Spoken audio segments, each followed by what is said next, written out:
Hey everybody, MBG back again today with a look at the White Dwarf number 45, and of course, the new Blood Angels are coming out. An unprecedented, unheard of move by Games Workshop in December. Never had a new fresh release in December in recent memory, and my memory is way longer than most other people's, I guess, because I've been playing this and in this hobby for so long. Anyways, so yeah, I mean, we've had a Hobbit a couple times in Lord of the Rings in December and everything, but there's never been a solid full-on release like we're seeing it here with the Blood Angels, and it's just it doesn't seem like there's any brakes on this crazy train. So it's we're just trying to figure out what's going on. But you know, in the meantime, hey, new models, right? So let's get right to it here.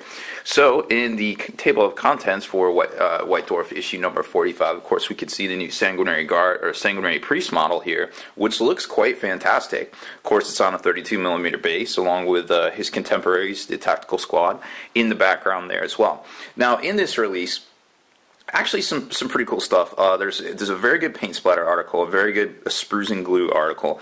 Then of course the normal previews of stuff that's coming out soon. You know, the basically the buy me stuff, and then a whole bunch of new releases for Lord of the Rings, The Hobbit. I guess it's called Battle of the Five Armies now.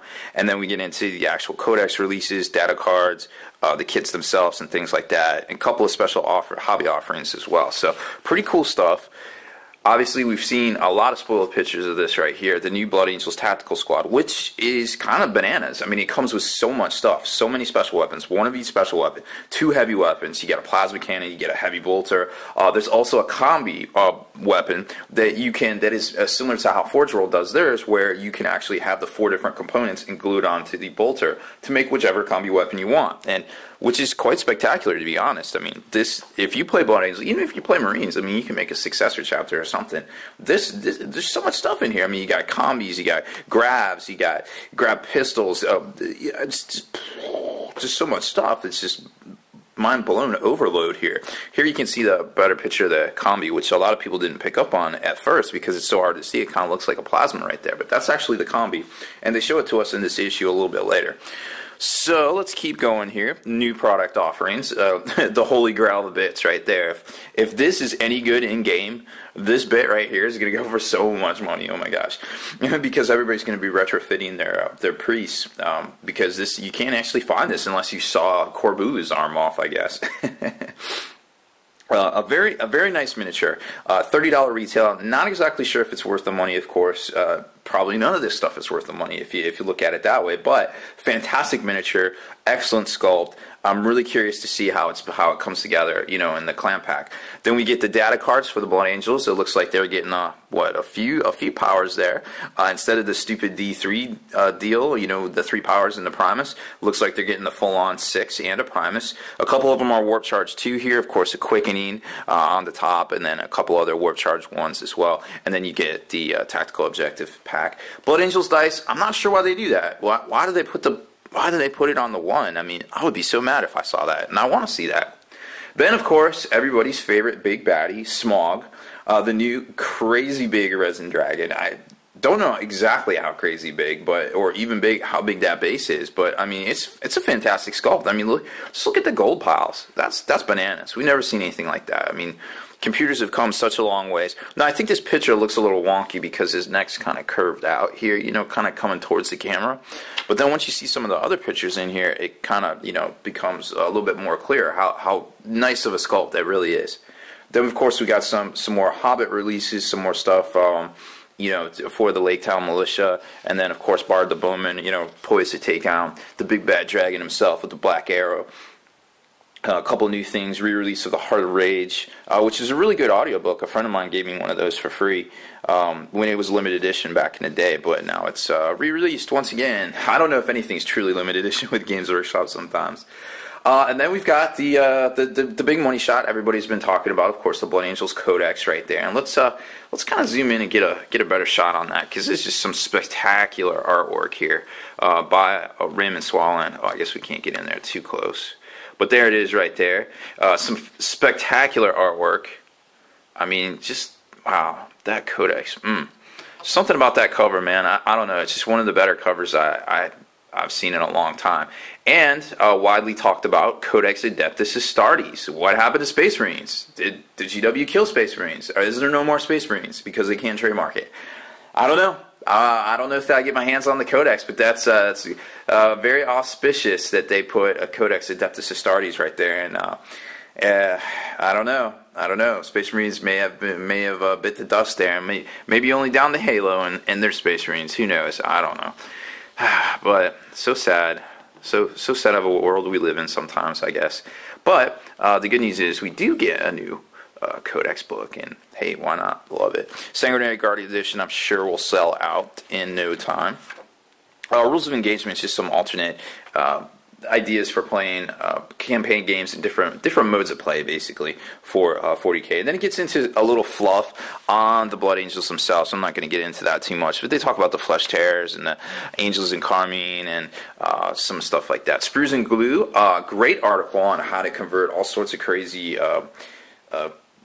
Blood Angel concoctions using the Death Company box along with the new Blood Angel tactical box as well. And to be quite honest, I'm glad they waited to put out the tactical box, because the Death Company box is great and all, but I mean, there's so many options in here. There's so much coolness, so many little things, so many little details. I mean, this is something that even a couple of years ago when the Death Company box came out, they wouldn't have been able to do. And I'm very glad that they waited. They waited to do that. I'll just show you a quick teaser of something that I thought was pretty neat. Boom. Check out that combi weapon right there. It's a beautiful thing. It's exciting times for the bits world, and unfortunately I'm not too much part of it anymore, but you know, it was fun while it lasted, and I can always spot a good bit, that's for sure. I think Paint Splatter article, very, very well done. I'm glad they got back to this. I'm glad they didn't phone it in anymore like they did. I felt like they did with the Tyranids. It was really bad, and it's just you know, the past two issues of White Dwarf have been so spectacular, and the two previous to that were just terrible. So it's just like so hit or miss sometimes with this book, and it's just like, man, I'd love to get a subscription, but I just don't know. It seems like it's 50-50. I feel like I'm rooting for the Dallas Cowboys. Like, they do so well, and then they just start sliding, and it's like, oh, what is going on, guys? I don't know. Makes me sad. Anyways, great article, very fantastic. Two-pager here, and then they get into some more White Dwarf stuff, also showing them all the details like the Harken Stone and all the crazy gold, the missing piece of armor there for Smog, and then they kind of compare his head to what's his face down there, Bilbo, and pretty cool. I mean, it's a great looking model in resin. I can't even imagine how big it is, but for $500 it better be ginormous, in my opinion. So then we got the leaks for next week, the previews, I guess. Unexpected Ally. Some people are saying it's Necron. Some people are saying it pertains to, you know, something to help take out what's his face, Smog. It's hard to say. We don't really know. We just kind of, you know, I just throw it out there, and if it sticks, hey, who cares? Blood Angels Go to War. Maybe we'll get a sweet Blood Angels Battle Report, Hall of Fame. Haven't seen one of those in a while. Always interested to see what, you know, other sculptors think of their contemporaries' artwork. And then, of course, it's a little auspicious, you know, a little, maybe a little, I don't know what to say, but there's the Necrons right here, and then there's an Unexpected Ally over there, and we all know who loves Necrons and Blood Angels together. The GW studio, apparently. On the back cover is a fantastic picture of Smog in all his glory, and it's a little bit better kind of picture here. Let's zoom in and see what we can get. But very, very, very well done model, in my opinion. You can kind of tell that the head was a little bit less crooked in that picture, so you can definitely see that it doesn't look too wonky. You know, it's I think it's a very, very good pose. Kind of had a little chat with the little Bilbo down there on the bottom. So that's pretty much it for this one. I mean, this is like I said, a great article, great preview of the new Blood Angels, all of them coming out. You know, the Codex, the Sanguinary Priest. Then it goes in depth into these guys, how to pose them, how to do different things, the combi weapons, the heavy weapons, just all sorts of ideas, paint schemes. this is, if you play Blood Angels, this is a great issue for you. If you don't play Blood Angels and you play some other Astartes, this is a great issue for you too, because it kind of gives you some ideas for like kit bashing and things like that. Lord of the Rings, it's great issue for you. Some previews of Smaug, of course. If you're going to drop $500 on this guy, you might as well take a closer look at him, right? It's really good to see them putting this much effort into these issues, because I really feel like we've had a couple of bad ones in the past, and it's really good to see these good ones here. So what's coming out for next week? We don't really know yet. Maybe it's some sort of combo ally thing.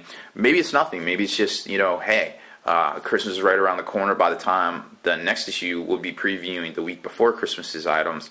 So I'm not exactly sure how many people are going to be buying stuff the week before Christmas, because I'm sure everybody's cash is tight. But that being said, you just never know. So that's all I got for this one, guys. Make sure you stay in the trenches, subscribe to this YouTube channel, check out the blog, spikybitsblog.com, and listen to our podcast, forgenarrative.com.